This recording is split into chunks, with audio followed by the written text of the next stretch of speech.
morning. It's Monday, January 28th. It's a regular Planning Commission, City of Eugene Planning Commission meeting. We reserve the first 10 minutes at the beginning of the meeting for public comment. The public may comment on any matter except for items scheduled for public hearing or public hearing items for which the record is already closed, which the latter is not applicable at this time. Generally, the time limit for public is 3 minutes, but we don't have very many, so just you can come up when I call your name and take the time that you need. Obviously not an hour and a half, please. Right. The first person is Ed McMahon.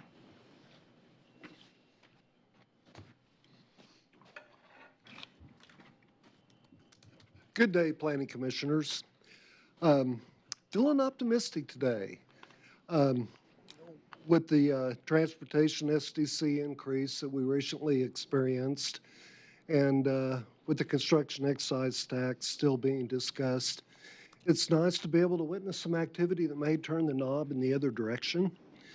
And as we're turning the knob in the other direction, I want to go back to a council meeting that I attended last week, because I was very impressed, and it's been a long time since I've experienced this, that what the Planning Commission did and their comments and their feedback actually experienced the vote at the council level.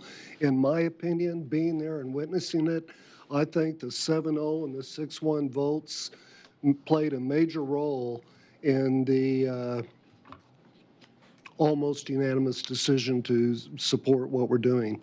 And I'm looking forward to the housing tools and strategies and hoping that we can start taking a look at the knob, turning it in the correct direction.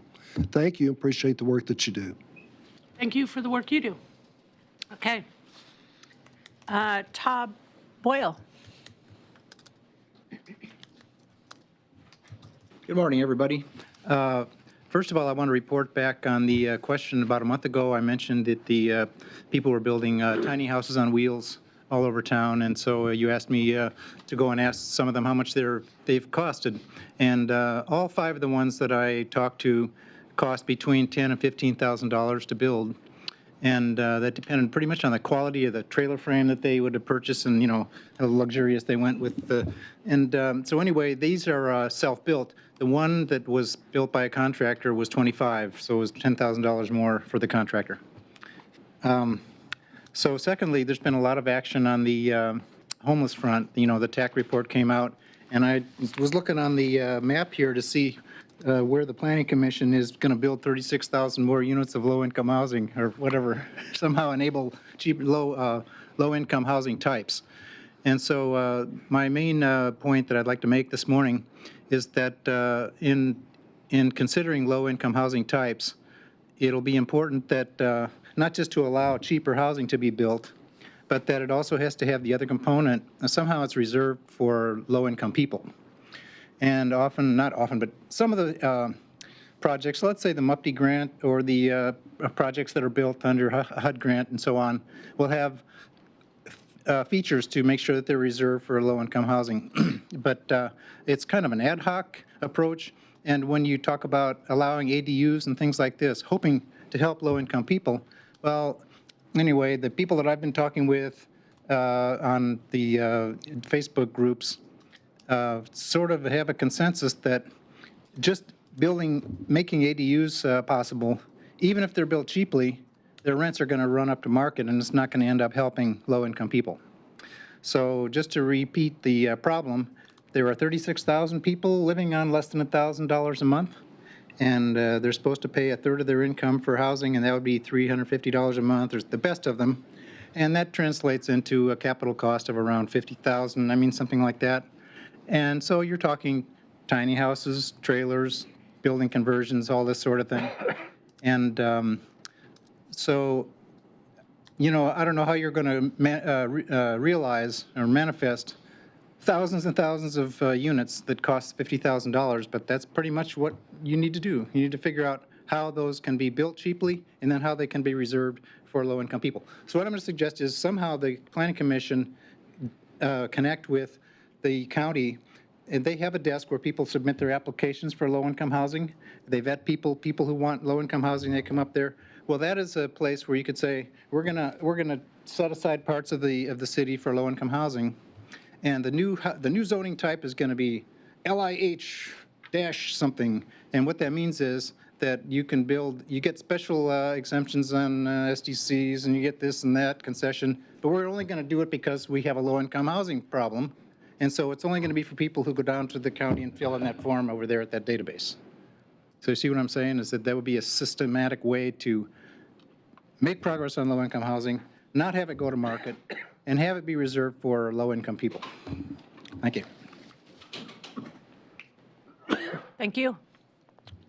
Are there any other people here from the public that would like to speak? No? Okay. So we'll go to the next item. Item B, Housing Tools and Strategies. Ann Fifield with city staff is here to make the presentation. Welcome, Ann.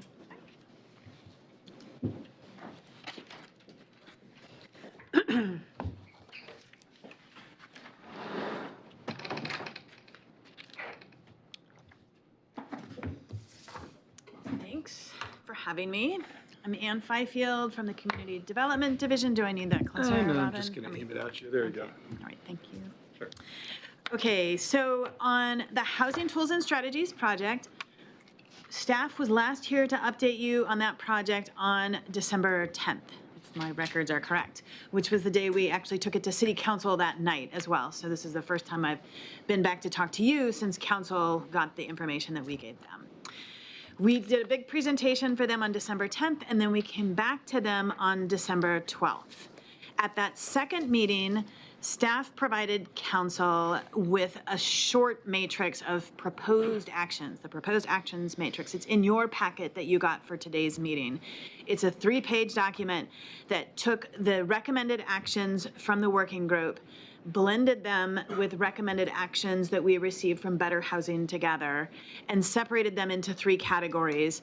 There were administrative items that theoretically don't need any council, the council doesn't really need to weigh in on to do, they can just happen at the staff level. Changes to the land use code, and changes to other codes and policies. And so at that meeting on the 12th, council directed staff to immediately implement the administrative actions. Really, they didn't have to do that. We could do that without anything from council, but I think it is useful for staff to get that direction from council to move forward in that direction. As we put those into the matrix, we thought they were all items that didn't need council direction. As we're digging into them and what the actual next steps are, some actually may need a little bit of council work. And so some are easier and some are harder than as we really dig into them, we're working through that level of complexity. We will use the existing Housing Tools and Strategies website to provide updates as changes are made. And so it was a handy website to use during the process. We intend to keep it, and we'll continually update it with information as it becomes available. So then the next thing that happened with City Council was they came back to discuss the construction excise tax. The staff recommendation on the 10th included to implement items from the working group as well as implement a construction excise tax, or a CET. Council came back on the 14th, and they voted to direct the city manager to prepare a draft ordinance for a CET and to move forward with a public hearing. The ordinance has a number of key points that I'll walk through here. Go into effect this July 1st. For the first year, that tax rate would be 0.33%. That rate would increase July 1, 2020 to 0.5%. On July 1, 2021, it would increase to 1%. That rate would apply to all types of construction. The state law allows, you're limited in how much the residential rate can be, and there's no limit on construction, but this rate would apply the same to all construction. There would be a cap on what any single project would pay, and that would be $1 million. To hit that cap, the project would have to be a $200 million project. Some development projects would be exempt, including anything that receives a MUPD, houses that are priced to sell at less than $250,000, and then affordable housing projects as well would all be exempt, and as well as things that are exempt according to the state regulations. The intent of that phased rate, the 0.33 to 0.5 to 0.1, Phasing it in is to minimize the burden experienced by builders who are actually going to be paying the tax. In addition to the phased rate, the ordinance will be drafted to say that during the first 2 years of the construction excise tax, the city will offset that increased cost by an equivalent reduction in SDCs for the first 2 years. All of the funds raised by the CET will go into an affordable housing fund.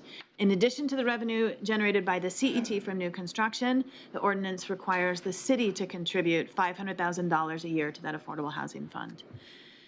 And it will require an advisory committee to be established to recommend the CET allocations. The state law is very flexible. A lot of it is up to the local government on how it can spend those dollars. And then the city council would review the CET, the whole program, every 2 years, as required by the ordinance that's being drafted now.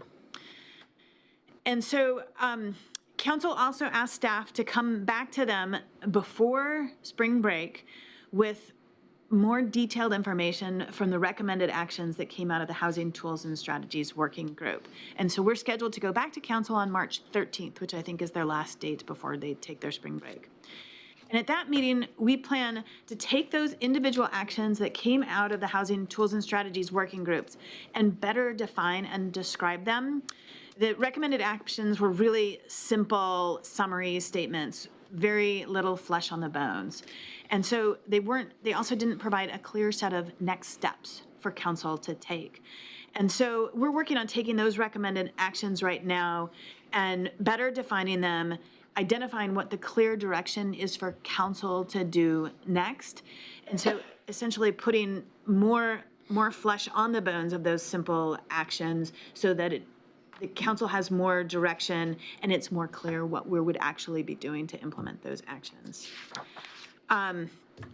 Another last piece that we expect from that process is we hired strategic economics and economics consulting firm from the Bay Area to do an analysis of housing for us. The draft report is in, I think we should get the final report by the end of this week, and we'll bring the whole report to council as part of that March 13th presentation, but it includes a single chapter on ADUs, and we intend to use that excerpt from the report when staff bring the ADU discussion back to council. That information will be included as part of that discussion. And there's also another chapter on the CET, and council will provide, staff working on the CET will bring that excerpt to council when it goes forward, but the whole report will be presented to them in full as part of that March 13th presentation. And so our work right now is to really better define and clarify all of those recommended actions that came out of the working group. There's, depending on how you interpret them, between 3 and 5 that recommend we allow multifamily housing on all key corridors. And there's sort of a nuance to each one. And so we're working in a document to say, allow multifamily housing on key corridors, explain what that means. It is, of course, not a quick fix. Council asked us for actionable items. Changing the land use code does not, it takes a lot more work than snapping one's fingers and saying, we shall do it. And so a lot of the actions that will really have an impact on the availability of housing are changes to the land use code. And so we'll make that clear in that March 13th presentation that those are the actions that are clearly part of the land use code, and this is what it will take to make those changes. And then the other recommended actions are a real mix of things, ranging from some that require a small bit of council approval to things that are truly administration, to things that are also perhaps described as a cultural shift within the organization to encourage smaller types of housing to be developed. And so our work right now is to really better describe and define all of those actions so that it's really clear what they mean and what the next steps are. Questions? Questions? Okay, Commissioner Randall, then Commissioner Edwards. I have 2 questions.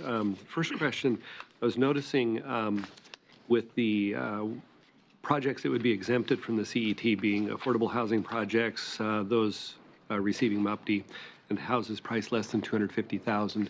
I was wondering about if you did a rental project where you committed to have the rents be at a certain level, similar to what MUPTE requires, but you're not maybe not eligible for MUPTE, or you're not going for MUPTE. Would that also be able to fit into that? I know this is kind of late in the game, you know, on all of that, but it just occurred to me, and I don't know if that's part of the state mandated exemptions or not, but if a developer wanted to do a rental project that they committed to keep the rent similar to what's currently available with the SDC credits for ADUs, is that possible to add to the mix and mess everything up at this stage of the game? So it was just that's my first question, but I was just curious if that's possible. I don't know the answer. Okay. It wasn't explicitly part of it. The exempting it for a house that would sell for less than $250,000, it's pretty clear. We set that up. We sign an agreement with the owner. We do it with the ADU process. Right. It's strictly for owner-occupied housing, and it doesn't apply to rentals. Right. And so you clearly want to increase the supply of affordable rentals too, but there's not, as it's written now, there's not an explicit path to get there, other than it is part of the affordable units, which are typically 80% of area median income. I'm guessing that you're looking at something that would be a higher income, maybe something that 120 isn't or subsidized something. is what I'm thinking. Not explicitly subsidized. Right, yeah. So that was just a thought that I had, and I apologize for it being late in the game, but, you know, it's just something I just thought of.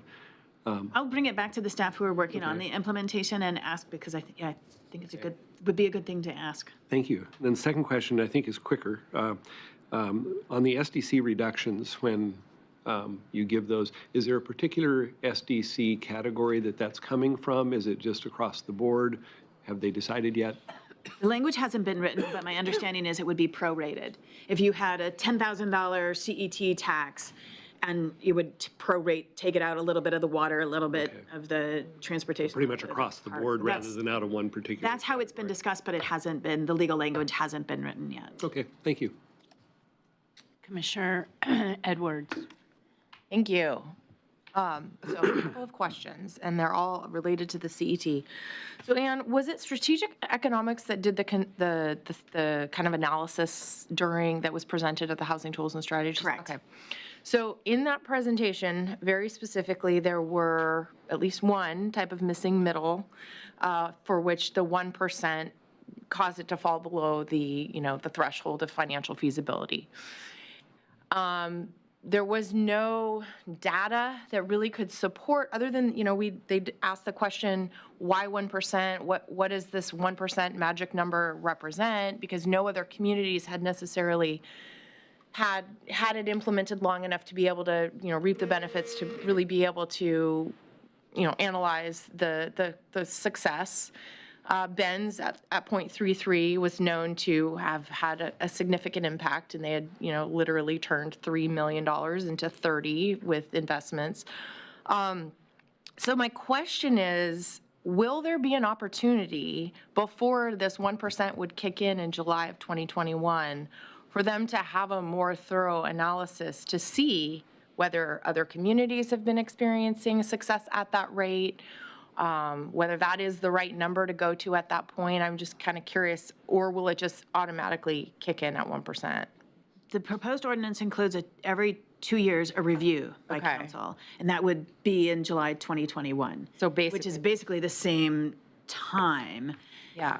And I know as we were drafting the bullet points, which, getting bullet points into an actual ordinance, there's a lot of different steps that have to take place in there with a lot of attorneys weighing in. We kind of looked like they should do the review in June if they're going to change it in July, but it's all, at this point, it's written for July. Okay.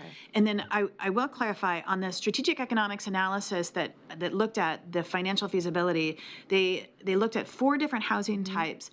And when we were in the working group, a developer took issue with some of the numbers that were presented. Right. And so strategic economics went back and contacted folks, and they revised some of the feasibility analyses. They looked at single-family detached, single-family attached, multifamily that was 3-story wood frame, and then cottage cluster.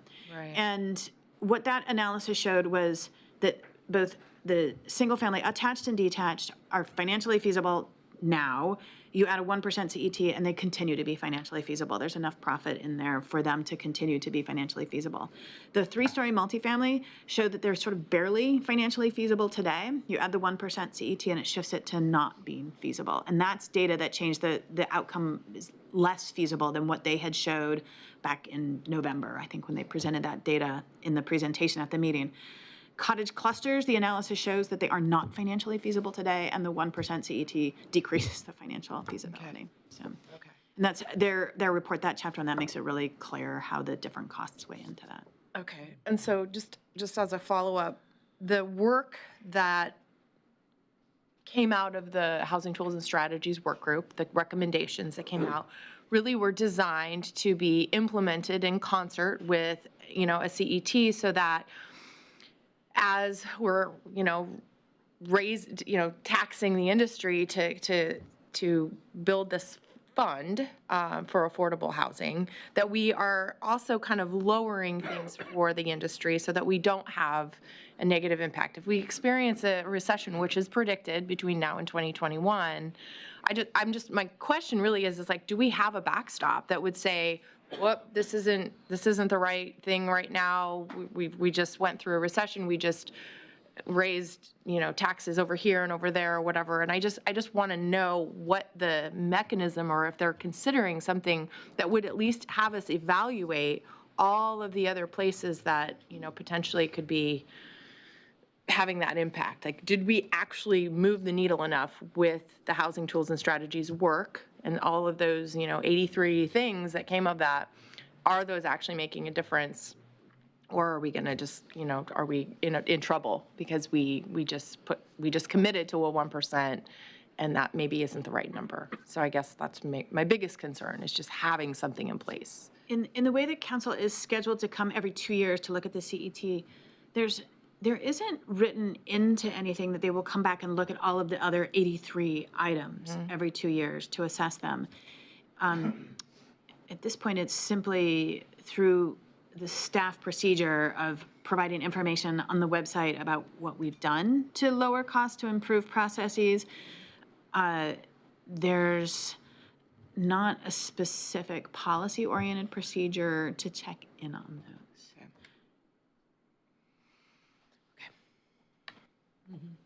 Commissioner Baker and then Commissioner Fraggle. Sure. I have two questions. One of them is, there was a program in Eugene, I just don't know the details, that was functional in the 80s that responded to the issue of rental housing. It provided some incentives. There was an example in my neighborhood between 18th and 19th. It was probably on High Street, I think, where property received some sort of subsidy. I just don't remember the details on how it was implemented, but there was, it was productive at the time, and it seemed to work. I'm just wondering if you know anything about that, or maybe you could get more information, because it might be useful to see. I mean, I think the issue that was previously raised is an important one. You want to be able to incentivize low-income housing for multifamily, because that's probably where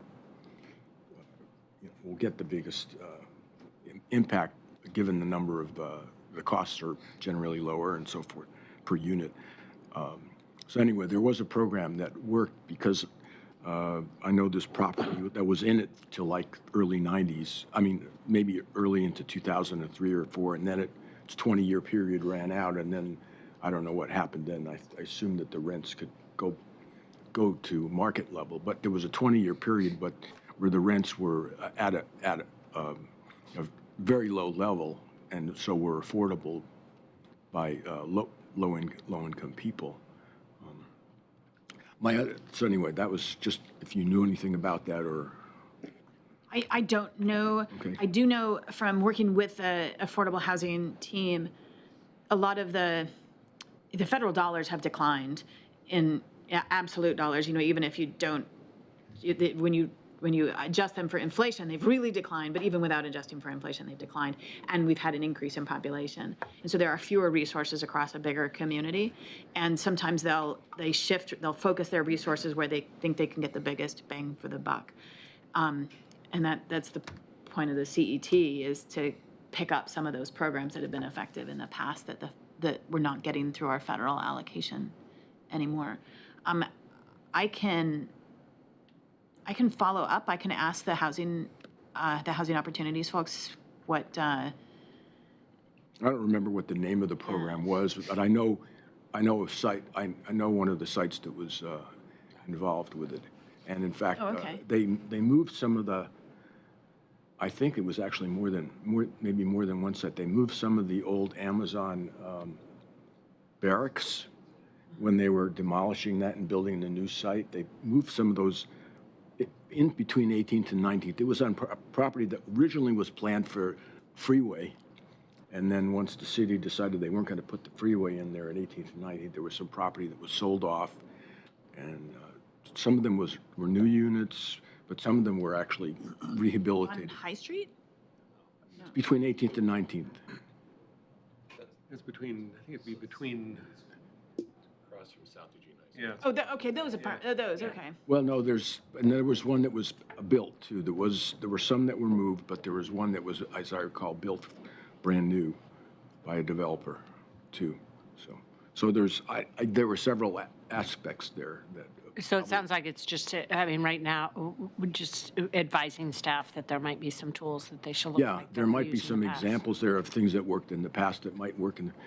My other question was, given the way the ordinance, the implementation is, it seems like basically the city is paying for the cost of the CET the first 2 years. An alternative approach would be to have not implemented the HCT until 2 years from now and just committed to take this, the $500 million that they were going to do and whatever approximate CET might have been, and just move that into an affordable housing fund. And I'm just wondering why that approach wasn't used as opposed to the approach that is currently proposed for adoption, I guess. The idea is to slowly, gradually get builders used to the CET. So that was the first 2 years. I think there was a variety of ways to slice it. It was the one that was landed on. I don't have a good answer for why it's the way it is as proposed versus your way, which would. Well, but they aren't paying anything for the first few years, so it's like, it's not gradated in. It's not like, you say, okay, you're going to pay us 10% this year and 30% next year. So it just seems strange. Commissioner Fragala. Have we received Strategic Economics final report? No. Could we get a copy of that? Absolutely. I'd really like to see the chapter on the ADUs, and as well as the one that Commissioner Edwards was mentioning, specifically since it's been updated. And then I know one of the administrative recommendations was creating basically a housing action plan. And so when you're talking about fleshing out and, creating some type of timeline for some of these actions, is that what you're working on? Yes. Okay. And so on the strategic economics report, they expect to have the final done by the end of this week, and then we'll start moving it out and getting it to people. I think you'll enjoy the whole thing. It was a good read. And then the housing action plan, since we put that together in early December, apparently the affordable housing team actually produce a housing action plan every year, and it describes how they will be spending our federal allocation. And so it's inappropriate for the housing tools and strategies to use the same document name, and so it's unfortunate that that was included in there. We don't, housing implementation strategy is basically all of these different tools to lower the cost of construction, not specifically to create subsidized affordable housing. And so that's exactly what all of these actions are. Describe them, give them a timeline, what are the next steps, and that makes this housing implementation strategy. Okay. And I had one more question. So with the money coming out of the CET in the future, as well as the money that the city is allocating, is that going to help boost some of the money that we'll be receiving through the feds? Because my understanding was that a lot of it's matching, that there is a matching component to it. So will we be able to leverage more funding at the federal level? That's the idea. It makes us more competitive for some types of federal dollars. When you get the low-income housing tax credits, there's two kinds, one that 4% and the 9%. The 9% are very competitive, and when you bring a bigger pool of local funds, it makes you more competitive for it. Great. Thank you. Commissioner Borowski. Okay, I've got a couple of things. First off, to Commissioner Baker's thing, the program you might have been talking about was the 20-year tax deferment for low-income housing. And that's still on the books. That's one of the tools that is still out there and available. And that might be something that Commissioner Randall might be able to look into as far as renting, as long as you keep it at a certain percentage. I think it's 70% AMI. You can get a 20-year tax deduction. So I don't know if you could use that for an ADU or not, but it could be worth looking into. So that answers a couple of those. So a few questions. One is on the CET and the writing of the ordinance. Are you working with the staff on the development of writing that ordinance, or? No, Stephanie Jennings on the Housing Opportunities team is focusing on that. Okay, because there will be a public hearing on it, but usually a public hearing on an ordinance, it's really tough to make changes at that point. Usually it's a public hearing, and then 3 days later, council takes action on it.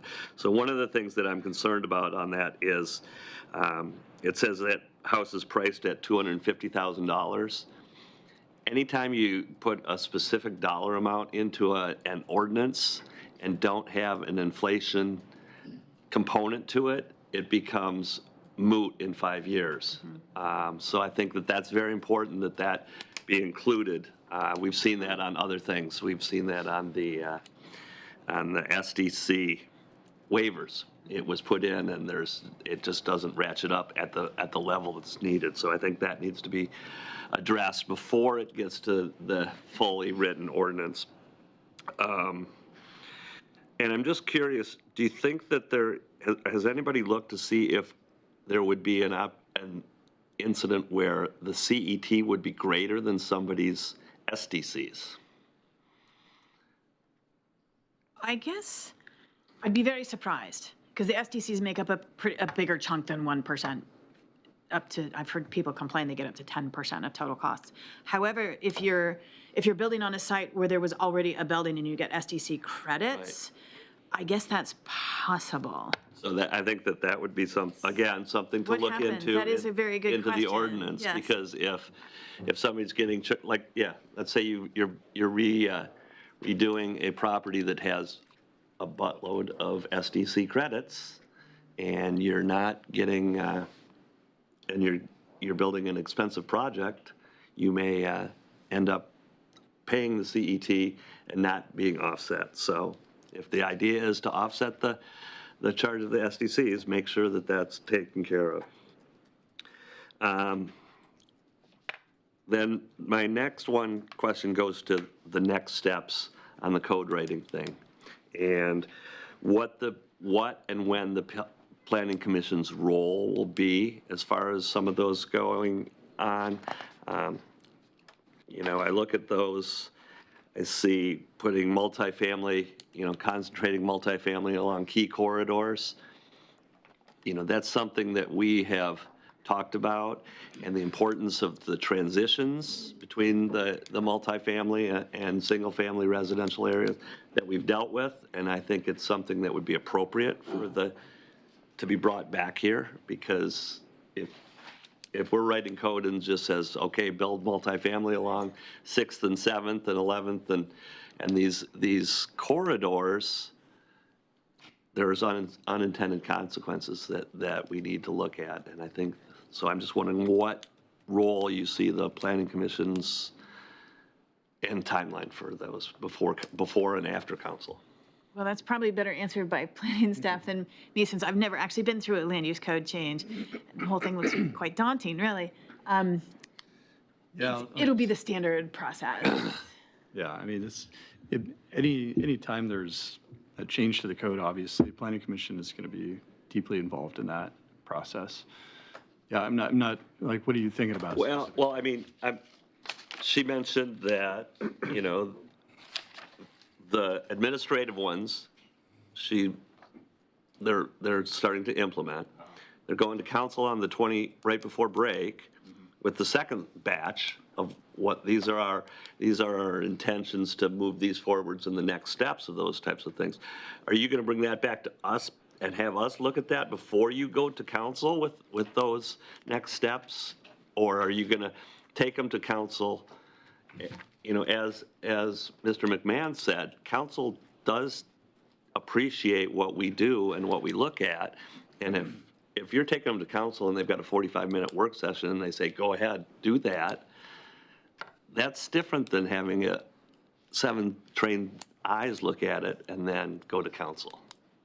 I think what we will do on those, one of the actions is align the zoning map with the comprehensive plan. We can't just have council make that decision on March 13th and boom, we'll do it. I think what will probably on those land use ones, it will be to direct staff to begin the process. And then we would go through planning commission to do that process. Yeah. Yeah, regarding the issue that you brought up, which is transitions, right? If you're talking about density on a corridor and how does that match with the adjacent lower density neighborhood,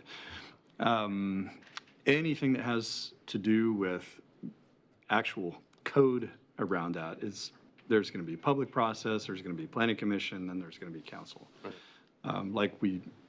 Same process we always work through, some version of that. That particular issue is going to come back to you in the context of River Road, Santa Clara. So there's the consultant on board that's looking at the corridor project. And so we're actually going to have some specific thoughts on that one that'll be coming back to Planning Commission sooner rather than later. That's separate from the whatever, we don't know yet what's going to emerge out of the housing tools and strategies. But, you know, there certainly wouldn't be anything going straight into code or, you know, anyone who would have a concern about that. Just rest assured, there will be plenty of process. So many of the code ones are integrated into existing projects that they're working on. The key corridors one, it's mostly River Road and Coburg Road that are the key corridors that it's not allowed by right. And so that one it's part of the River Road process. They'll have to kind of hold hands as they move forward a little bit because they're slow processes to make them happen. I think that's why they emerged in the Housing Tools Project, because they haven't happened yet, because they have to go through this whole, the longer planning process. And then I have one final little question, and I'm just wondering, is your group monitoring the legislation that's coming out of Salem and how that will interact if something gets passed as far as missing middle, Senate Bill 2001 and those types of things that would pretty much dovetail into some of these things? You want to answer that? He was asking if you're monitoring it. I know planning staff is monitoring that. And we coordinate and talk all the time, so yes. And I don't know what to say about that because it's speculative at this point, but certainly if there's anything that comes out of the legislature, depending on the nature of what that is, we would look at that and consider that and, try to figure out how we would respond. I think the point you're making is well taken, is that there are a lot of moving parts, not only at the local level, but at the state legislature. And to the extent that we can coordinate and have some sort of seamless integration of the different pieces that come together, we always try to do that as best we can, for sure. I just would hate to see what happened with 1051 happen again. That's me personally. So I'm going to put myself in the queue.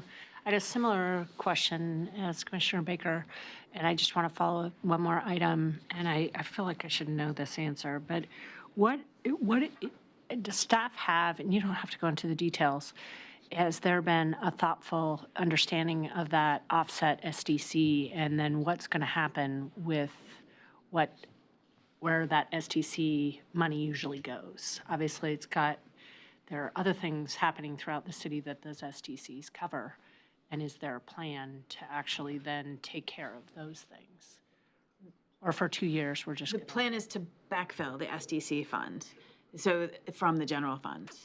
So the SDCs will be held harmless. So the general fund, then there's some more comprehensive budgeting around backfilling, because essentially what you're doing is just shifting money. So there's a hole somewhere, it's just moving where that hole is. Okay. And is that it's in process, they've communicated, is it happening in parallel with this? So there's an understanding, or it's just assumed that this hole will be filled? Just curious.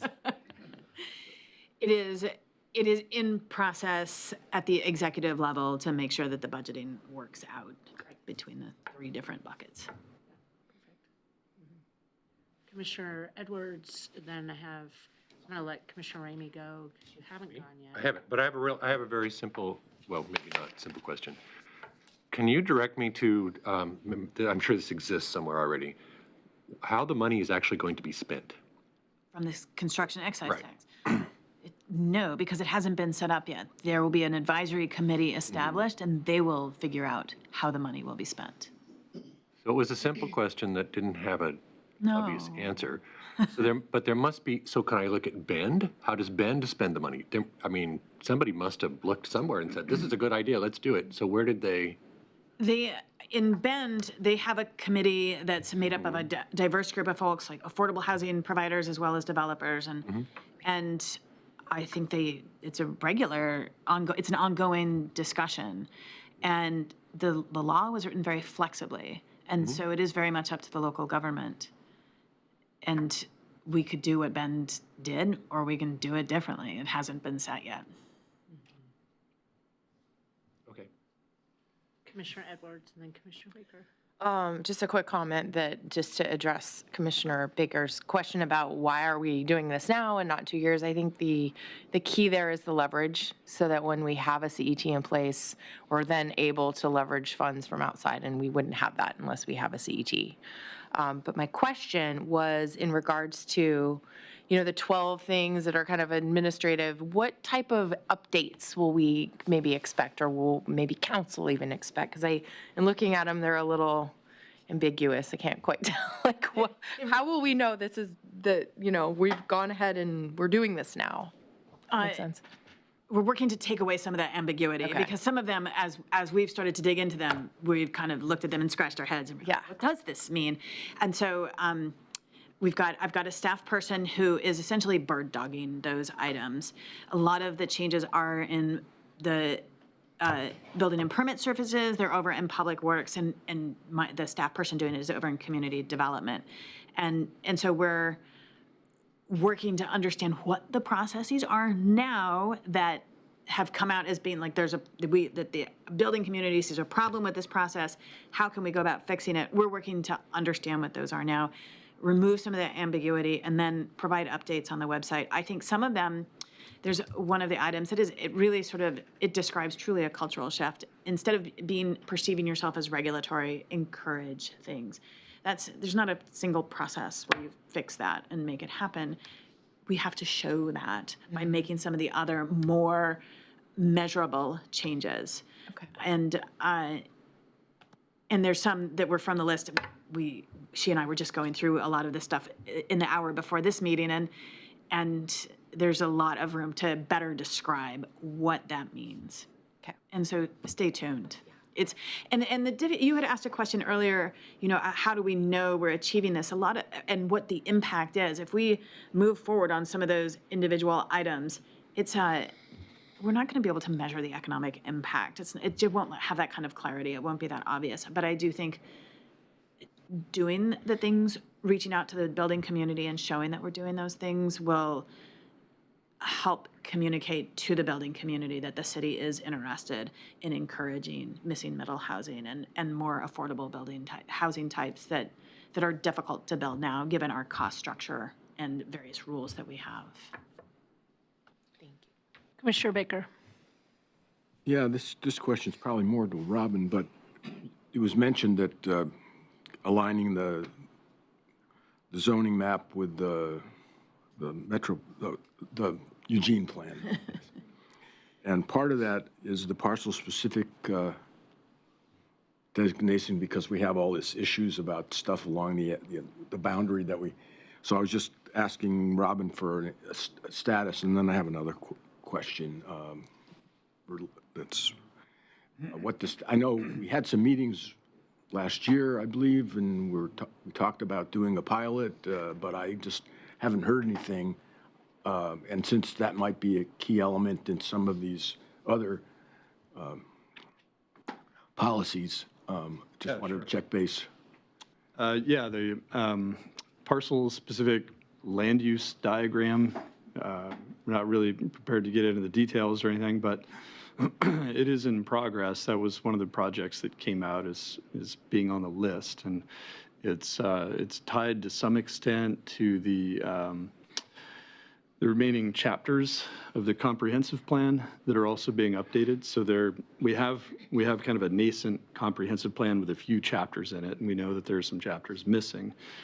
Well, the land use diagram is also a part of the comprehensive plan. So if we're going to modify that and make it more accurate and parcel specific, those two projects kind of go hand in hand.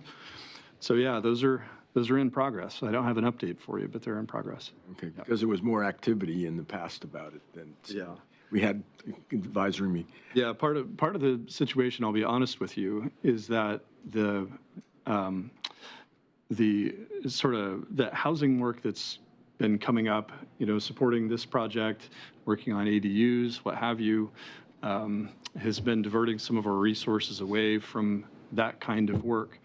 And because that particular project, it's the parcel-specific diagram and it's the chapters of the comprehensive plan that we know are really important and really foundational, but they're not being asked for right this moment. And so what we're having to do is just manage our resources a little bit with that. Yeah, I expected so, but and just for those of you who aren't newer, the planning commissioners, there's a lot of confusion around the blob diagram, and so there's going to be some issues, and we'll probably have a lot of appeals from some people depending on what happens. Yeah. My other question is, have we ever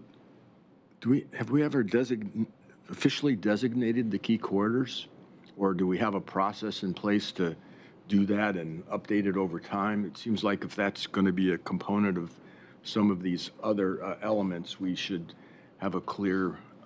Those were all designated as part of Envision Eugene. Okay. We've probably seen the map 100 times that has the core commercial areas and the highlighted key corridors on it. Okay. It might be good to think of in the future a process to update that every 5 years or something like that, because some of those corridors might get extended, or divided, and Commissioner Fragala. So my question goes back to the comment that Commissioner Taylor made about, what happens when we are offsetting the SDCs and the impact on our city government. That, from what I recall from participating in the Housing Tools and Strategies process, that was one of the reasons that the offset of SDCs didn't receive like a really strong support by the group. Aren't I correct? I mean, I don't recall that being one of the ones that we moved forward in the last day. That, like, the things we discussed or voted on in the very last meeting were all things that had over a certain percentage of support. And I remember that one not coming up because I believe, it was more middle support for it because people had that as a significant concern. So am I remembering correctly? And so if I am remembering correctly, I'm just curious how that got moved on. I think you are remembering correctly. The concern was that we charge SDCs for a very good reason. We Right. don't just waive them willy-nilly. They're funding very important infrastructure. And so that was, this idea is that then, although we waive an equivalent amount of SDCs, that what's waived is filled in from the general fund, so the SDC fund is made whole. And so that infrastructure is fully funded moving forward. It's essentially coming all out of the general fund. So that wasn't something that was moved forward by the work group. So was that something that came out of the manager's office as a compromise? I think it was all as a way to make that, bringing the CET and phasing it in to make it more palatable. Okay. And I just want to say I do agree with that strategy because, some of the things that Councilor Edwards already commented on, I think it is important that we're changing the culture and being aware of the economic impact on the business community. The other question I had was, when we talk about outcomes of all of these activities, I agree with you, it's going to be really hard to track. But haven't we seen success in Portland? I remember reading a report about the thousands of units of housing that have been built because of similar changes that they've made, including a CET, and Bend has also had really good results from theirs. So haven't we already seen some information about the effectiveness of some of these strategies? I think for some, we will be able to show impacts. I know in Portland, I believe that the big impact was with ADUs and waiving their SDCs on ADUs had a large and measurable impact.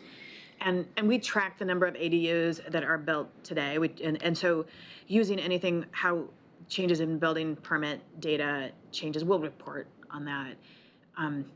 There's other confounding factors that make it difficult to credit only any kind of SDC associated with something. I think Right. We'll see what happens with the cost of construction materials as well as any sort of, if we implement these changes soon, as Commissioner Edwards stated about the prediction of a recession,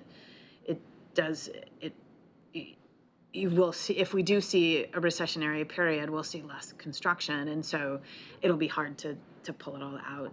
But to the degree that we can, the planning division has a very extensive monitoring project, and we'll utilize that to the degree we can to show what's coming out of the ground. Great, thanks.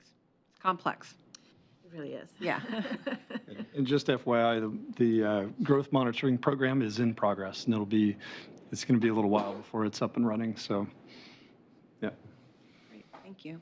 Commissioner Borowski. Couple more things that got brought up as far as fundings. So the CET has a component that sends the money to the state, and the state says they're going to send it back, right? But there's no guarantee that the state's going to send it back. Would that, if the state decided that they wanted to keep some of that money, would that have an adjustment? Would there be a way to adjust that at the 2-year monitoring, or is there any component into thinking about unforeseen circumstances? I don't know enough about the CET to answer. I think the 2-year monitoring is a very effective way for us to tweak the program in any way that's appropriate. And Okay. And I just wanted to put that out. That's one thing that, for other commissioners here, we collect the CET. A percentage of it gets sent to the state, and the state has said, we'll send it all back to you. But it's not, they don't have to. We have to send it to them, and what they decide to do with it is up to them. And at this point, they've said they were going to return it to the communities that they're there. So that's just kind of a little thing to keep in the back of your mind. As far as spending the CET, I think that there's a component outside of this sphere that is important to bring up, and I'm not sure if it's in the housing tools and strategies or whatever, but the city of Eugene has an SDC waiver for low-income housing. In the report that was released last Tuesday to the council, they were saying we needed 350 new low-income housing door fronts built in this community over the next 3 years. One of the main tools for getting those built is the SDC waivers for low-income housing. And the way that program is set up right now, it has a limited amount of funds, and one project could eat up all of those SDCs. So I don't know how we get that in front of the council to adjust that amount of SDC waivers for the low-income housing, whether it's through the housing tools and strategies, whether it's through that. But these CET funds are going to be used to leverage, as you said, nonprofits, but also for-profit developers that are building low-income housing. And if the SDC waiver isn't there, they're not going to be built. So I just want to put that out, that I don't know what the mechanism to get that in front of council is, but it's a very important tool that we have. It just has, it was kind of like the $250,000 thing. It wasn't adjusted well enough. And then the third thing that has been brought up by a couple of commissioners is the backfilling of the SDCs. So everybody just says, okay, well, we'll backfill the SDCs. Well, the realistic part of that is that there's going to be $3 million coming, if the projections are right as to what a CET is going to bring in each year. $3 million is going to come out of the city of Eugene's general fund. So what that means is that $3 million worth of programming that is in the general fund is not going to be available. Is that going to be parks? Is that going to be police? Is that going to be fire? Because every year at the budget, you'll see it in May. John's going to come out and he's going to say there's no money to spend on this, there's no money to spend on that. And yet $3 million is coming out to backfill the construction excise tax. So that concerns me. The other thing is that is put forward for two years. You can't legally budget more than 1 year in advance. The city manager presents a budget and the council approves it. The city manager can say, I'm going to do this for the next few years, but until the budget is presented, it's a year-to-year thing. And so if we had a different city manager, or he felt the priorities are different, only the city council can approve a budget, and they can only do that on a year-to-year basis. They cannot, because a different city council may come in and have different priorities as well. So just some information there. I want to respond to the percent of the CET that goes to the state. It's 10 or 15%, I forget the exact amount. And so it's a small portion of the total amount. The SDC waiver cap is one of the action items that came out of the Housing Tools and Strategies Working Group, was to either remove the cap or increase the cap. And so that it will come forward in that process, but it would also have to go through the affordable housing team and those folks. So it's on the radar screen. Okay. And is that in one of the lines? Which part of the matrix was that? I think it must be under increase affordable. It's probably not in the matrix that went on the December 12th, because it's something to directly affect affordable housing, subsidized affordable housing, and that wasn't part of the matrix. Are there any other questions before we move to the next item? Commissioner Baker. So in that regard, because part of the commitment by this agreement was the city would chip in a certain amount of money for affordable housing over the next 2 years. Is that being used just to backfill SDCs, which really doesn't get us, I mean, maybe it does, maybe it leverages more, but if the affordable housing projects aren't there, then that doesn't really get, it seems like that may not deliver as much as you could if that were used to partially subsidize or fund some affordable projects so they could get more federal money. The city will, from the general fund, will backfill the SDC funds as well as contribute $500,000 a year to the Affordable Housing Fund. So explicitly increase the funds available for affordable housing. And they're not going to be used to backfill the Correct. SDCs. Okay.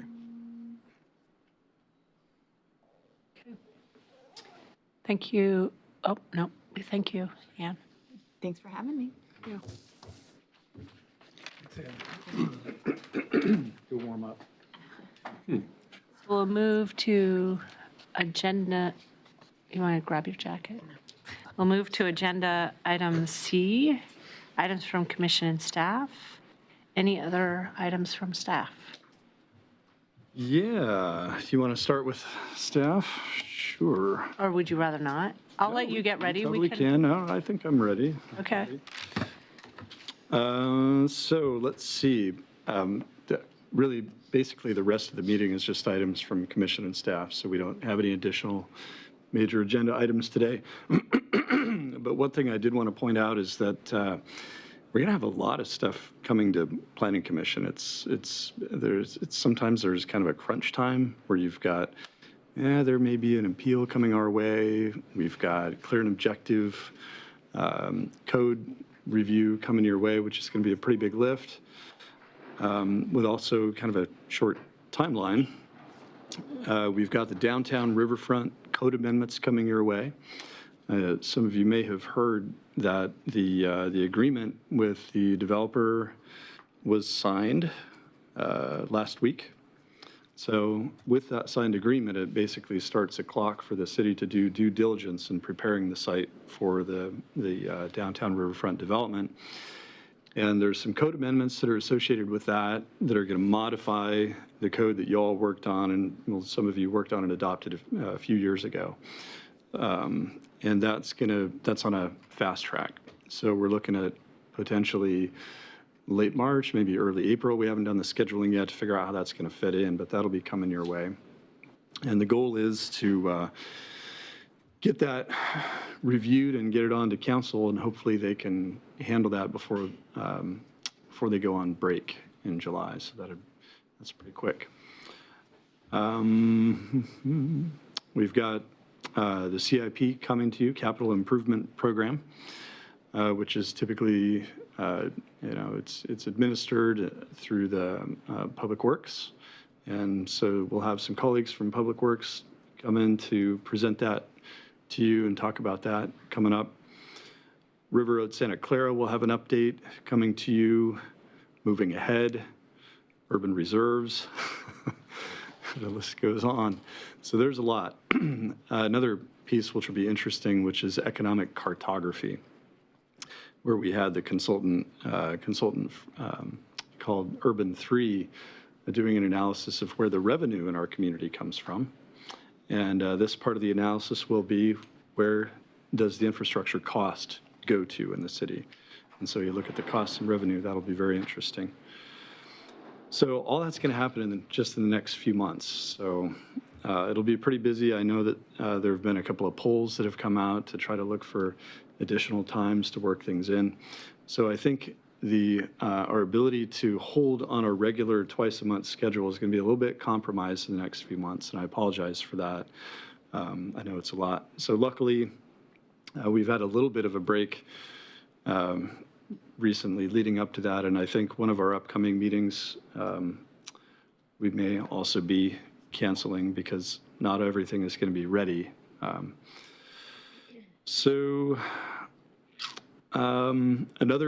Another item is there's a land use code audit.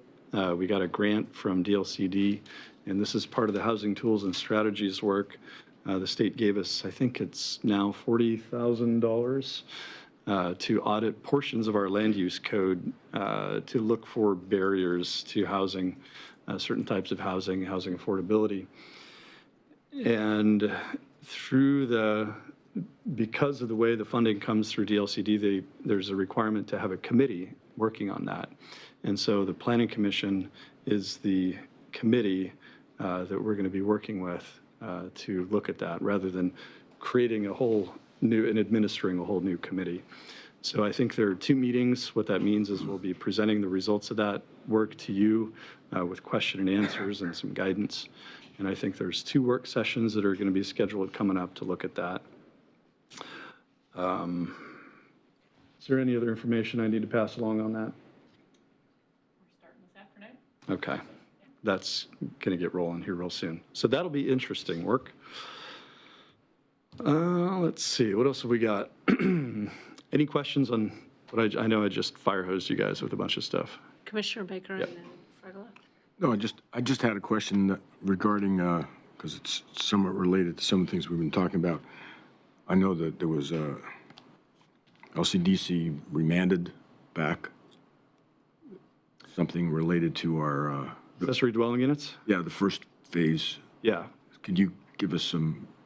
Yeah, sure, that was on my list of stuff to get to. Okay. And council items, maybe I'll catch up to that one. Okay, we can postpone Commissioner it. Fregala and then Commissioner Edwards. In response to you gently laying out this huge workload that you are all going to be wrangling and that we'll be looking at, do we ever consider having like a retreat as a planning commission, rather than taking these like little bites out of things like in many scattered days? Has the planning commission ever had a retreat where we took a day and like really just went deep and went for it? Yeah, it's been a little while since we've had a planning commission retreat. And I think the focus of the retreats in the past has not necessarily been to do business.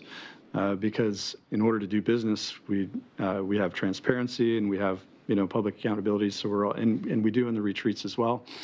But in terms of preparing for those items and having them ready and defining the role of the Planning Commission and getting through it, we haven't had like an extended work session, for example, to get through multiple items. Generally, the purpose of the retreat has been to do some team building on the Planning Commission, to talk about how you do business, to do some legal training and some other kinds of training in the land use world. So that's been the focus of retreats in the past. We haven't done one for a while, and part of the reason is we've kind of been too busy to organize it and figure it out. But we're certainly open to that idea. Just an add-on, they usually happen in the summer, Okay. Yeah. when people might have more available time depending on their works. Yeah. Thank you. Commissioner Edwards. My question is about the code audit. I was just curious, we had a training here, I don't know, a few months back. We also brought that same training into our local government affairs council. Commissioner Borofsky and I sat in very recently. And one of the things that kind of stood out to us was that there are probably a number of things that are currently in our code that might actually not be in compliance with the Fair Housing Act. And I'm wondering if the code audit looks at that at all, just out of curiosity.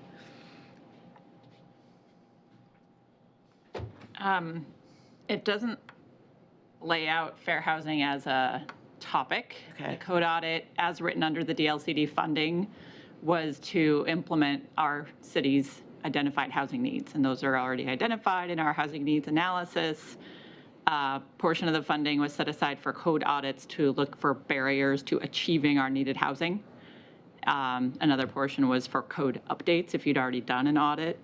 And a third category was to complete a housing needs analysis. Okay. So we're under the code audit function, and it's fairly straightforward what will be completed under that, but it's both process barriers and regulatory barriers to the production of housing identified as needed. Thank you, Terry. And just for a little perspective on that, even if we were to seek third-party advice on something like whether something meets fair housing or not, they wouldn't be coming to us and saying this meets fair housing and this doesn't, because they don't have the authority to decide that, and we don't have the authority to decide that either. Only some kind of a Yeah. judicial body has the ability to decide that. If someone were to say, well, we don't think that complies, we couldn't, So the assumption is that everything we have does comply until we're told otherwise, or until the city council makes a decision to change the code based on their feelings. There's also a separate process going on in our community development department to update the fair housing plan. And so that's a federal requirement that'll be coming online soon as well. And I guess it remains to be seen if they find things that need to be updated in our code. Okay. Yeah. Thank you. That's helpful. Oh, yeah, Commissioner Borowski. Yeah, just to dovetail on that, one of the things that was brought up in the fair housing thing was that you can't limit the number of bedrooms and you can't limit the type. You can't restrict by neighborhood certain type. You have to. You can't. A neighborhood can't decide that they won't allow certain types of housing. So basically it was the interim measures that were kind of like jumped up in our minds, because there was a limit on bedrooms. And that was, the fair housing people said that was actually in the code of fair housing, because that discriminates against families with a large family, which a lot of them are minority and people of color. So I guess the question would be, if we saw something in our code that we felt was against the fair housing code, how would we, is there an avenue for us to bring that up? Yeah, well. Without hiring a lawyer and suing the city. Yeah. So in the big picture, how that works. So if Planning Commission felt like something needed to be looked at, essentially the City Council is the body that is able to initiate a planning or a code amendment, right? So if you felt like something needed to be initiated, it would be a matter of having conversation with council and saying, hey, flag, this is something that we as a body feel needs to be looked at, add it to the list. And if council feels it's something that they want to initiate, council would initiate it. That would give staff the instruction we need to go out and make time and find money and come back to you to do that process. So that's how it would work. So I have a couple other things that after what you brought up. So in regards to the downtown eWeb code amendments, that was a fairly robust civic process that went on for how long, Commissioner Randall? Couple of years? Several years, yes. Several years Probably with 3 years. a lot of community outreach, and it sounds like this time around that may not be the case. I know that the developer has that as almost a poison pill, that if we don't approve their code amendments, they have the opportunity to back out. And I feel a little uncomfortable about that. If we take if you bring to us code amendments and we look at those and say, we had 2 years of intense public outreach to come up with a plan for this property, and the people who are going to want to develop it want to do something different, and we don't agree, it could kill the deal. Just as if they don't get their MUPD, they can kill the deal. And I've got a little bit of apprehension about that, about this fast tracking of it. Like you said, you're gonna write it, you're gonna bring it to us, we have to give it our blessing, and council has to give it our blessing. And I'm just putting it out there that I've got a little bit of concerns about that. Do that with it what you may. And then the last thing, the last time we reviewed the CIP, we brought people from Public Works. If it would be possible to bring people from finance as well to that meeting, that would be helpful, because the last time there were questions that were finance related that that the Public Works people weren't able to answer. They're both coming. Yeah, I'm Okay. pretty sure there's some, yeah, I was just going Yeah. to check, but I'm pretty sure there's, is it Mike? That's all. Or Thank you. Creepy, Yeah. yeah. Thank you. Commissioner Baker? Yeah, I wanted to agree with Commissioner Borowski. I was a little concerned about the schedule because I had hoped that related to the master plan, you would bring something to us that wasn't finalized, that we could review and make suggested changes to before we had something that went out to public hearing. In other words, it's not a abbreviated process for us as well, where you bring something finished to us and all we do is have a public hearing on it. It's much more valuable, I think, if we have a chance before it gets finalized at that level. And I do have the same concerns about the restricted fast track. The other thing I wanted to mention. Sorry, I just want to interject. If I meant to imply that there's some kind of a fast track, that's not really what's happening. What's happening is the normal review process that you would go through. So it goes to Planning Commission, you have a conversation, there's going to be a public hearing, you'll make a recommendation to the City Council, the City Council will have a public hearing, and then the City Council will make a decision. So there's nothing truncated or abbreviated about the process. Well, what I was suggesting, it's more valuable when we look at some draft before it's ready for a public hearing. Got it. In other words, not that we get it, goes to public hearing, and then that's our time to discuss it. It feels abbreviated when we do it that way, rather than the little more extended process. So, and again, I was just going to mention that the land use code, I think the consultant also was, based upon clear and objective standards, was looking for places in the code where it conflicts with each other. In other words, where something is, directly conflicting with another code passage somewhere else in the code, you want to try to resolve those kinds of issues if possible, straighten things out. So we have a convoluted code, so it's certainly possible that we can have those kinds of things. So, and I'll stop there. Any other questions for staff? Yeah, Commissioner Quick Rainey. one. So the council has initiated the land use process for the riverfront Yes, that's code amendments. So can we see that document? It must say change these codes in these ways. Yeah, I'll certainly pass it along. I don't have all the details of what's coming to you soon or not, but yeah, definitely. So I'm hearing two different things. One is we don't know what they are. Yeah. Number one. Number two is there was a great process that went on before there was a hearing, And which is a very sort of structured event. Right. And if there's no process, that's fine. But at least we'd like some, well, I don't know if it's fine or not, but at least we'd like some advanced, are they changing commas or are they saying, oh, by the way, all this stuff over here, we don't want to do that. So if we could just know kind of, well, I think that would help. That would help me feel better about the whole process. Okay. So I have a question that might help provide context. So what has the city's involvement been in this negotiation with the developer in terms of what those code amendments are? So was the city actively involved, explaining that there was this longer process, public involvement, we have parameters around what we're willing to negotiate or not? Or did the city say, you come up with what you want and we'll present it in front of council? So what have those conversations been like that are more? Yeah, I don't really want to speak out of turn because I'm not I haven't haven't been been part of the directly process. involved in all that process, and I'm not really prepared to speak to that.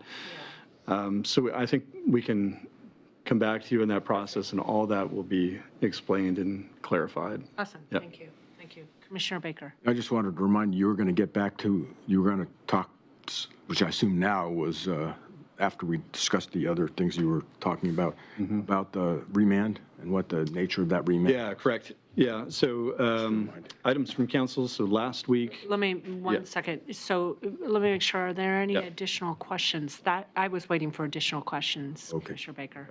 Are there any additional questions? Okay, go ahead. Cool, okay. Yeah, so council stuff, last week, council approved the, I'm just going to work my way through it and I'll get to the ADU piece. Council approved the batch 2 concepts for the clear and objective code amendments. And so staff are working on that, and both batch 1 and 2 are going to come to you, but you probably already heard of that. Commissioner Borofsky, you were there. Thank you. Was someone else there? He was there in spirit. Okay. Okay, good. So there was at least, yeah. So the conversation at council was really interesting because it did refer back to the work that you've done, and I think that was really great. I think there were several councilors who mentioned the confidence that it gave them to know that you had worked through the process. So I definitely appreciated hearing that. I figured you probably would too. So accessory dwelling units, yes, LUBA has remanded that back to the city. And essentially what it does is it nullifies the action that council took in response to Senate Bill 1051. And again, I'm not ready to get into all the details here, but I just wanted to give you a heads up that action has taken place. And essentially what it means is just like when a remand comes back to the Planning Commission, right? It goes back to the decision-making body to figure out how you want to respond to the remand. So what we're doing, what staff is doing, is taking the matter back to the City Council on February 20th and trying to get some clarity from council about how they would like to respond to the remand.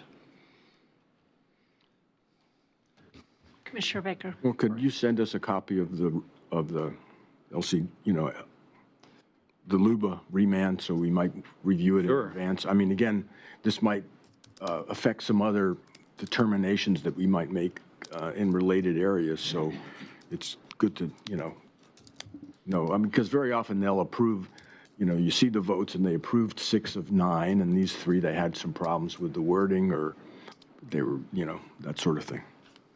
Commissioner Yeah, we Randall. can share that with you. And so that remand just comes back to city council? It won't come back through us, even though it might involve code changes? Yeah, so council can legally respond to that just directly, just like how the Planning Commission responds to, a remand to you.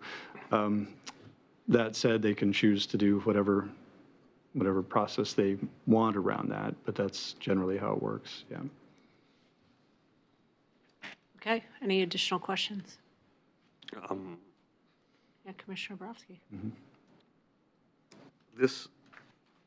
I don't know if this is wrapped in with that or not, but I noticed that there was a thing in my neighborhood that I became aware of about somebody trying to build an ADU and them saying that basically the interim protection measures didn't apply and on 15th and Orchard. Is that part of this process too, or that was the planning director's decision? Yeah, I'm not 100% sure what case you're referring to, but no, what I was just talking about was the appeal of council's decision on 1051, and there were a whole list of things that were appealed, and LUBA looked at that and sent it back. So I think that's a separate issue. Okay. We do know that there are some folks who are looking at kind of case-by-case land use application or determinations or something that around building accessory dwelling units that involves some of the code provisions in question that were in question as part of the appeal to LUBA. So there's a lot of moving parts on Simultaneous, not Yeah. directly involved. Yeah. Thank you. Commissioner Baker. I just want to refresh my memory too.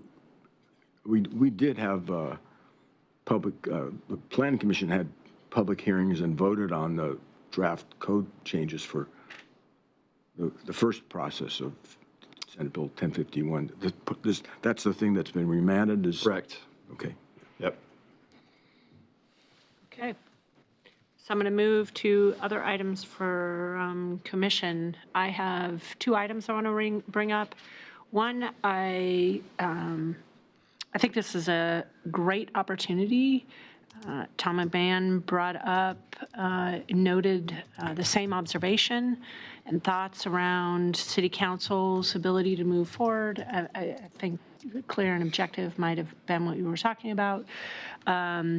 Is that finding out, because this hasn't always been the case, so get some feedback. Why? Was there something different, or was it just an outcome of the meeting that we had all together? So whatever feedback they can give us so that we can continue to do the same or better, what was it that, because I love, this is how it should work, or at least that we had hoped we could help support city council in this way that's more efficient. I think that's how it's been set up. So any feedback they have, rather than just say it was successful, understand what that means. So we're not hit or miss. The next piece is Commissioner Fragola brought this up, as well as Commissioner Randall. It's been a light conversation.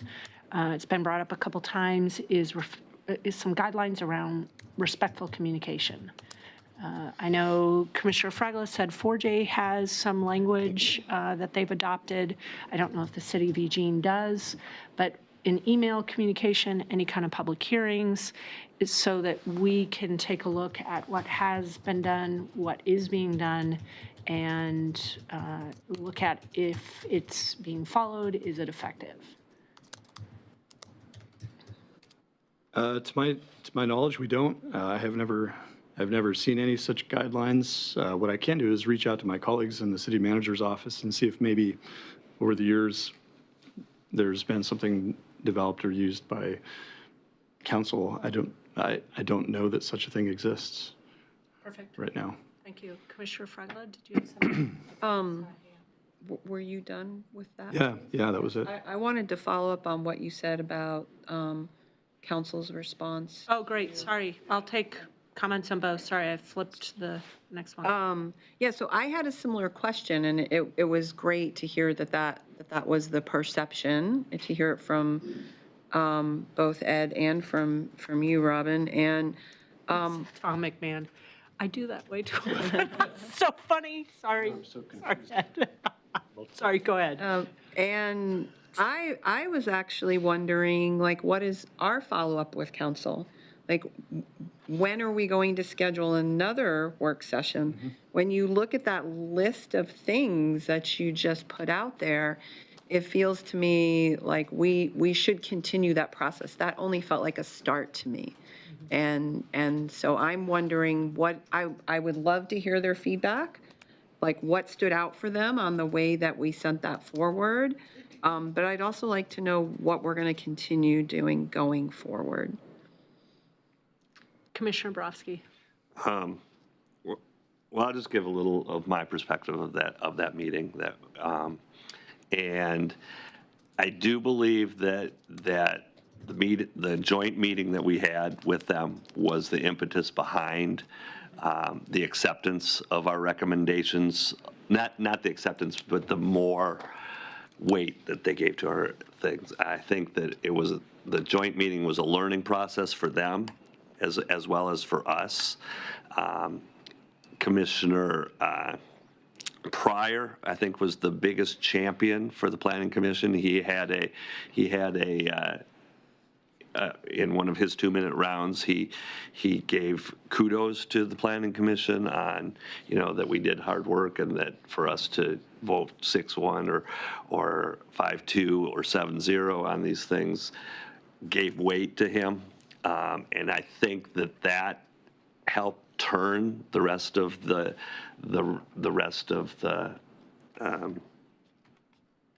committee. Anytime you get into land use, these land use types of things, as we know, they're very complicated. And for city councilors to get those in a 45-minute work session with 20 minutes of a presentation, and then having to move it forward is a difficult lift for them because they're not as well versed. I think Janessa did a fabulous job of answering their questions, because the questions were posed in a manner that really didn't have anything to do with the matter that was before them. Some of them were on trees, and they didn't really understand the intricacy of trees, and she was very, very articulate in the fact that, no, this isn't going to cut down all the trees, it's going to protect and actually do better job of trees. But I think that going forward, the joint meetings, I think, are useful for them as well as for us. But I think it was definitely the city councilors being able to interact with us gave that credence. Whereas if that meeting had been a year ago, before we had that one, it may not have been a 6-1. It may have been a 4-4. It may have been a 5-3 type of a vote as opposed to a 7-1. Our intention is certainly to continue forward and see if we can schedule a follow-up meeting. I know you guys had discussed, even though I wasn't there, I watched the meeting and have heard a lot about it. So I think we want to continue that for sure. I did have another question. Hang on one second. Commissioner Baker, did you have something?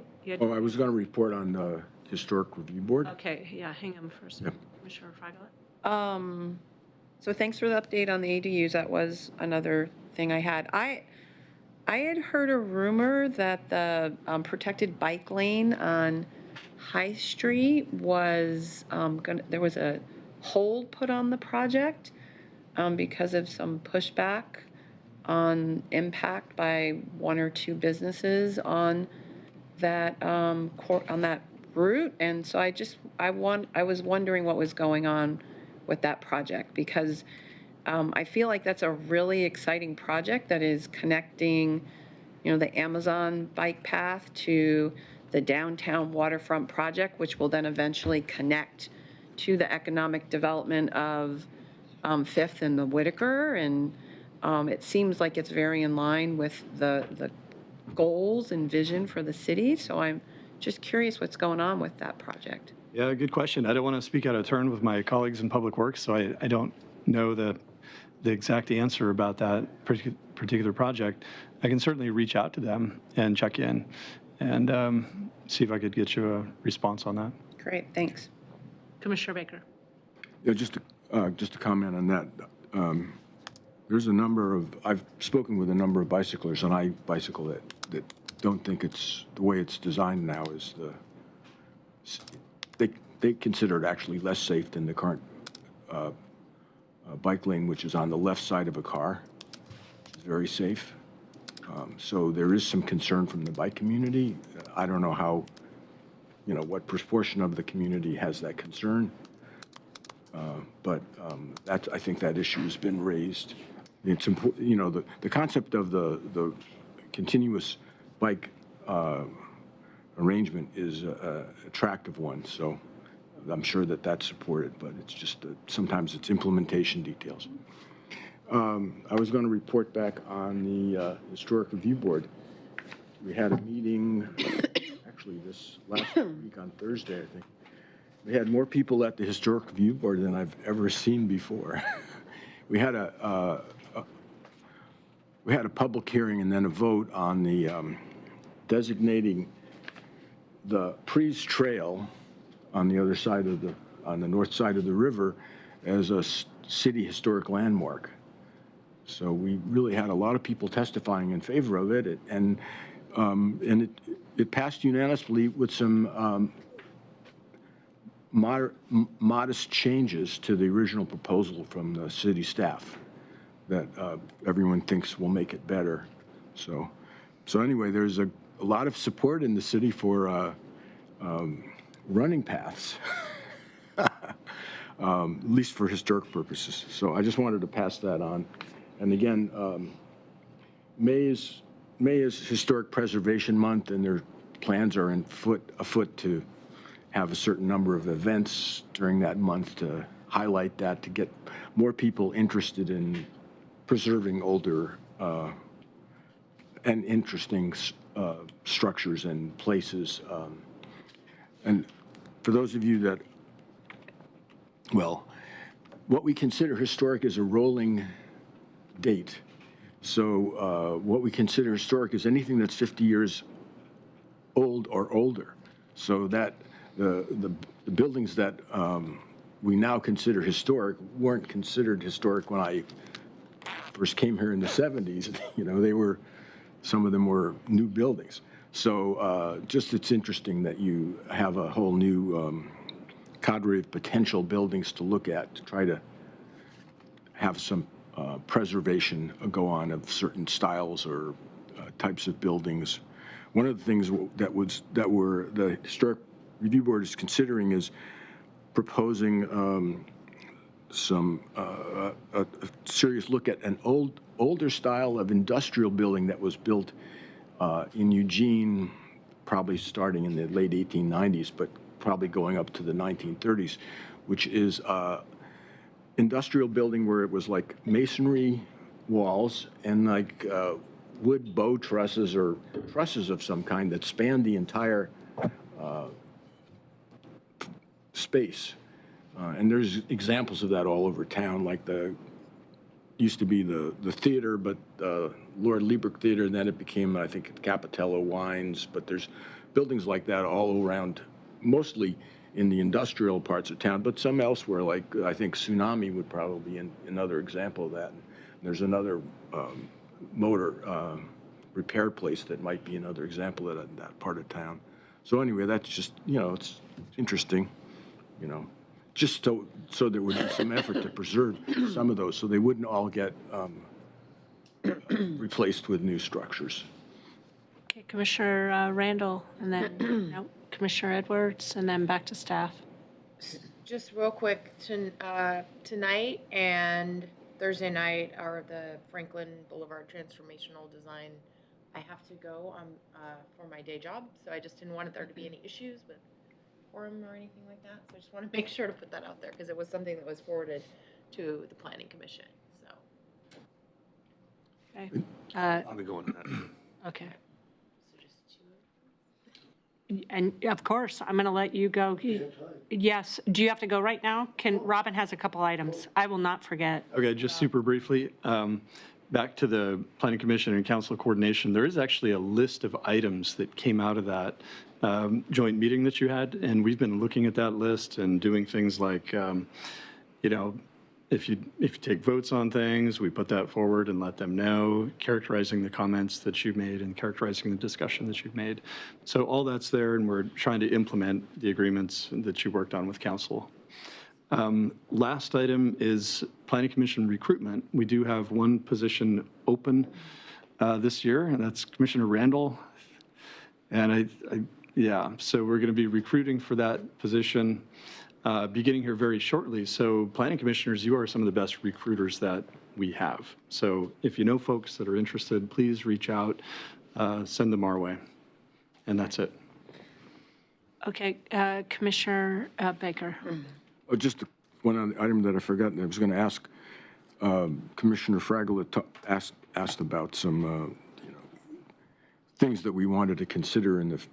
We had worked in the past. We had a sort of to-do list or by the planning commissioners that was developed over years. One of those was the transitions between zones that we've never gotten to, but maybe you could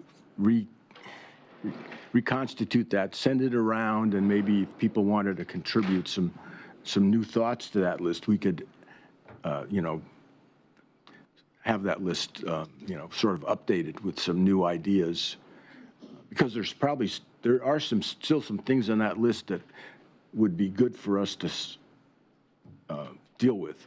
We just didn't ever have. In the past, we really had a lot of you know, about 3 times as many as we've been having lately. So, Commissioner Brofsky. Yeah, so I just had a question about the Franklin Boulevard thing, and the question I had is, in the Eugene City Council or Eugene Code, under Planning Commission's duties and powers, it says to recommend and make suggestions to the council and to all other public authorities concerning laying out, widening, extending, and locating of streets, parking areas, sidewalks, and boulevards, and relief of traffic congestion. So would we have a role in this Franklin Boulevard process, considering it's part of our duties? Yeah, good question. You know, I think when you start looking into transportation projects, it kind of depends on what sort of decision-making is required.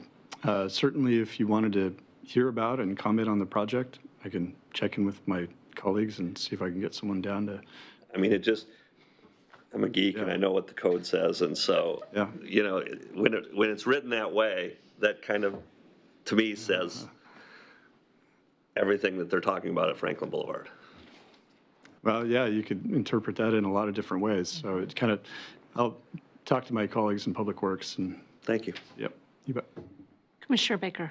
Yeah, I was going to mention also that the Joe Romania showroom and the warehouse behind it, which is actually what it was originally, has is on the National Historic Register.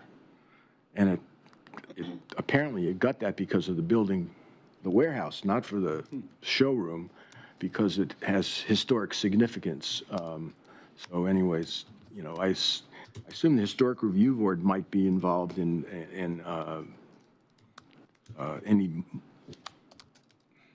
what would you call it, modifications to that, those buildings based on the designation. But it may be that it would end up being the state and the Park Service, because it's got a national designation rather than the city one. Commissioner Ramey. Commissioner Baker, I don't think you're accurate in your assessment of that building.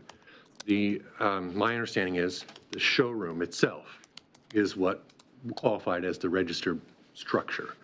The rest of the structures are included in the nomination because they're literally on the property, but they're not considered contributing parts to that structure. Could very well be. This Which is a fine point, but it's kind of the opposite of what Yeah, you're it saying. could very well be. What we were told was that was some older building in the So past. the older building was the Coca-Cola bottling company. Right, and for that reason, And it had, the car came after that. right, But the Coca-Cola bottling company building itself is not, except that it's on the property, I don't believe it's even considered contributing.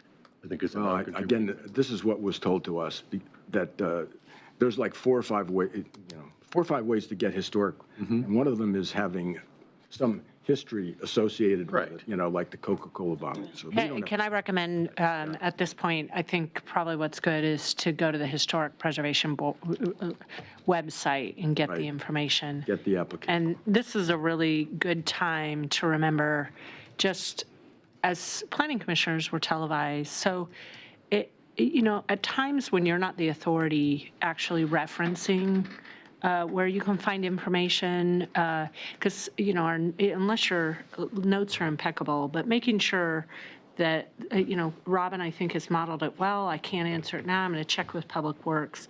Because if you present something with authority, be careful, because you're sitting in, so if you're not sure, or if it's not really our role, making sure we have that caveat. So, Commissioner Baker, I was going to actually stop you from actually contributing a lot of, you can say from my perspective, but to reference the historic, their information, to get direct information and who you can talk to, so that there's accurate, good information. I'm sorry, I apologize. I was No actually- worries, no I was worries. actually just presenting what was presented to us at our meeting. Sure, and so, with a summary and some of the details, but you understand what I'm saying. Just make sure that we remember our responsibilities. Is there anything else? Okay. Public, how are we doing? Check in. Any feedback you have for us? Keep up the great work, and I had 2 things I wanted to say after listening to comments. I believe that one of the reasons council listened to what the Planning Commission did last week was because of staff's presentation. Janessa did a fantastic job. She talked about how deeply you got into the project. She went over every vote, 7-0, 7-0, 6-1. The Planning Commissioner was present during that entire presentation. And I think that's one of the things that played a key role. Okay. And then with authority, because I looked it up on my iPhone, back to the CET. I thought it was 5, but it's actually 4% goes to administrative.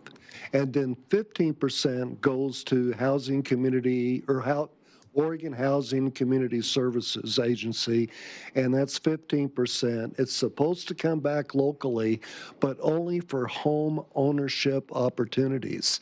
My concern there is, where is the home ownership opportunities going to be in Eugene, Oregon? Thank you. Thank you very much. Yeah, come on. Please just state your name again and Todd your Boyle. address or anything. No, your name is great.